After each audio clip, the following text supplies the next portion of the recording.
Now you see, it's true, we mustn't give the show away. That's why there are esoteric teachings. But on the other hand, there is another opposite extreme, which is not realizing that the show is a show. And that's as bad as giving the show away.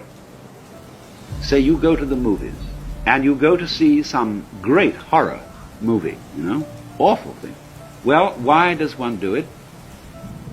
You want a thrill. And the whole of the universe wants a thrill. That's what it's all about. Otherwise it would be boring. But when you go to the movie, you know in your heart of hearts that it's only a movie. And yet you contrive to some degree to forget this while you're there.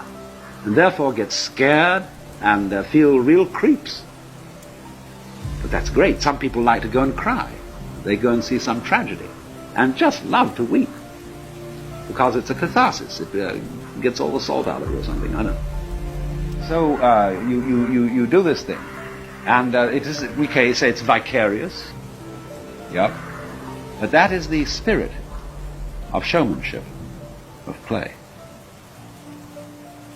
So one might say then that it is possible in this life to attain a sort of metaphysical courage in which you really know deep within that the most harrowing experiences that physical existence can offer are a show. Now this is the what you might call ultimate nerve. And for example, when the samurai in Japan studied Zen, that's what they wanted to get from. They wanted to get ultimate nerve so that absolutely nothing would faze them. So there is a poem which says, "Under the sword lifted high, there is hell making you tremble. But go ahead, and there is the land of bliss." Don't hesitate.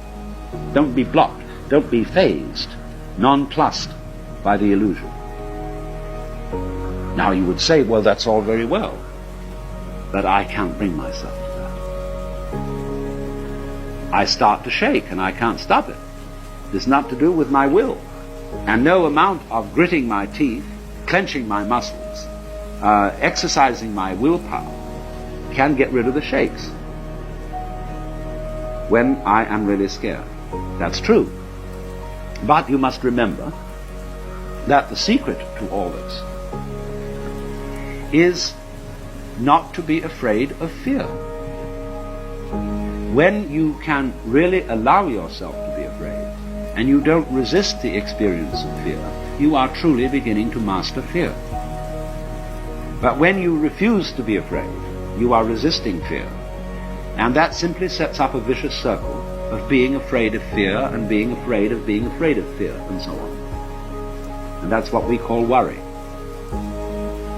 Worry is simply a chronic condition. And people who worry are going to worry no matter what happens. Because when one possible threat is exterminated, they will immediately discover another. Because worry is an infinitely skinned onion. And you can go on and on and on, because the moment you reduce the size of the onion and you get your worry down to about this, suddenly your whole sense of distance and size changes.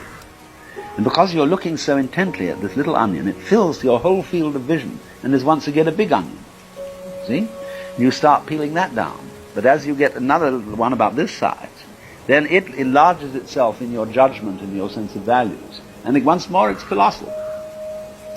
Now that's always going on. So if you are disposed to worry, there is always plenty to worry about. You make plenty of money and you have no troubles about that, then you start wondering if you're going to get a disease. And the doctor says, no, it's all right, nothing wrong with you. Then you wonder if you're going to get into an accident. And then you take precautions, and then you wonder if there's going to be a political revolution, whether your house is going to be robbed. There's always something. So it is really, this kind of worrying is a completely useless pursuit. And yet, we feel a little guilty if we don't do it. Because it's somehow put into us that a proper amount of worrying is showing a good sense of responsibility. You're concerned. And all people, you might say, who are socially conscious are concerned. So when we say, I'm concerned, it means I have a frown on my face. And I'm worried about you, about the nation, about the war, and so on. Concerned. And Tillich said, religion is ultimate concern. I am concerned about the universe. But what I call concern, in the way I would want to interpret it, instead of this sort of frown, is something more like amazement. In other words, that existence is extremely peculiar. I can't explain this feeling because I don't know quite how to ask a question about existence so that I could be said to be wondering about it in some sort of clear thinking way. It's a very nice thing to consider to yourself that if you were going to have an interview with the Lord God and you would have only 5 minutes and you might ask one question, what would you ask? And you've got plenty of time to think this over in advance. And you realize, question after question, say, no, that's not really the thing I want to get at. Not that. Like, do you exist? God would say, well, of course. Yes, here I am. Am I having a hallucination? He said, no. Well, how can I be sure that this isn't a hallucination, you see? And then you reject all that sort of question. And when you finally come down to it, you don't know what to ask. There is a sort of question in your mind, not so much a question as a questioning. A feeling of, it's all unbelievable. It's amazing. I wonder at it. I marvel at it. It is a miracle that there is anything. But that feeling, you see, of the marvelousness of being is what I call, or would want to mean by Tillich's phrase, ultimate concern. It's also love is involved in it. See, that's the part of the problem of an abstractionist culture such as ours. As I indicated, we are not materialists, we are abstractionists. A materialist is a lover, and therefore is somebody related to the present.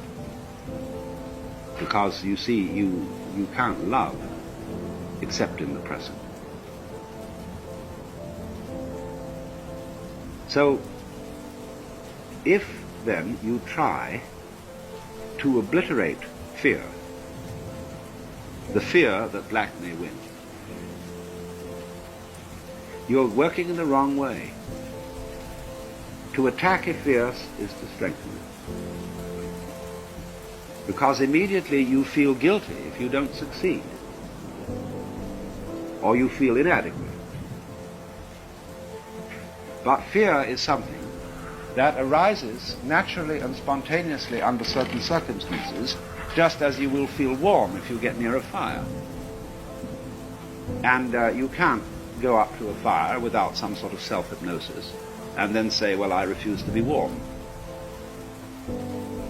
There's something a bit weird about that. On the contrary, it is very natural to be afraid. And so if you don't try to knock it down, you don't try to make yourself over into some sort of preconceived idea of what you ought to be, then you're on the track.